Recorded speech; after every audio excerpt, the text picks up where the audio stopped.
This is just to try to put things into a little bit better perspective for you so you can see where at the Bradley Airport complex this happened. First things first, just keep in mind this is a somewhat outdated satellite picture right here because a lot of construction has happened at Bradley Airport over the years since this was taken. I'll get to that in a second.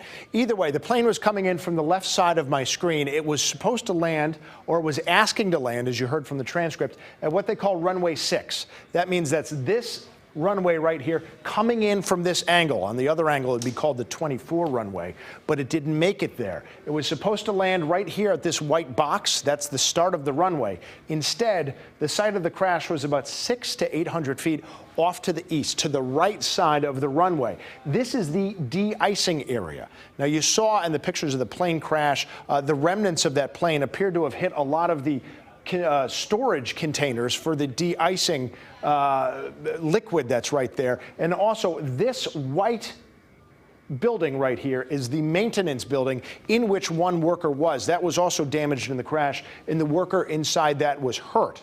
And there you can see those white sort of storage containers at the top of your screen. There's also a lot of other white around the side of the crash. That's the firefighting foam. And then to the right of that would be that building. So that's a basic idea of where it was. But what I want to show you, if we can come back to me, is how close the site of this crash was to other things. First of all, this is the main loop, Shep Hester Road, that goes through.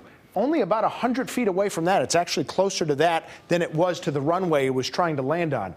Also, right here, this is a, at least at the time the picture was taken, a parking lot with a lot of cars in it, although our belief is that there weren't any cars there right now because they've sort of wiped that out as part of the construction. But there was probably cars right along this side of Shep Hester Road because they're using that as sort of a makeshift parking lot while they're undergoing construction. So if you look at this, it was probably about as close to the site of the crash as the runway was, which means if things had gone any worse, there could have been a lot more damage to property, possibly a lot more loss of life than there already was. So certainly not to downplay how bad of a crash this was, but it could have been a lot worse. So hopefully that just puts into a little bit more perspective where we were. And again, for reference, this is the main part of the Bradley terminal right here.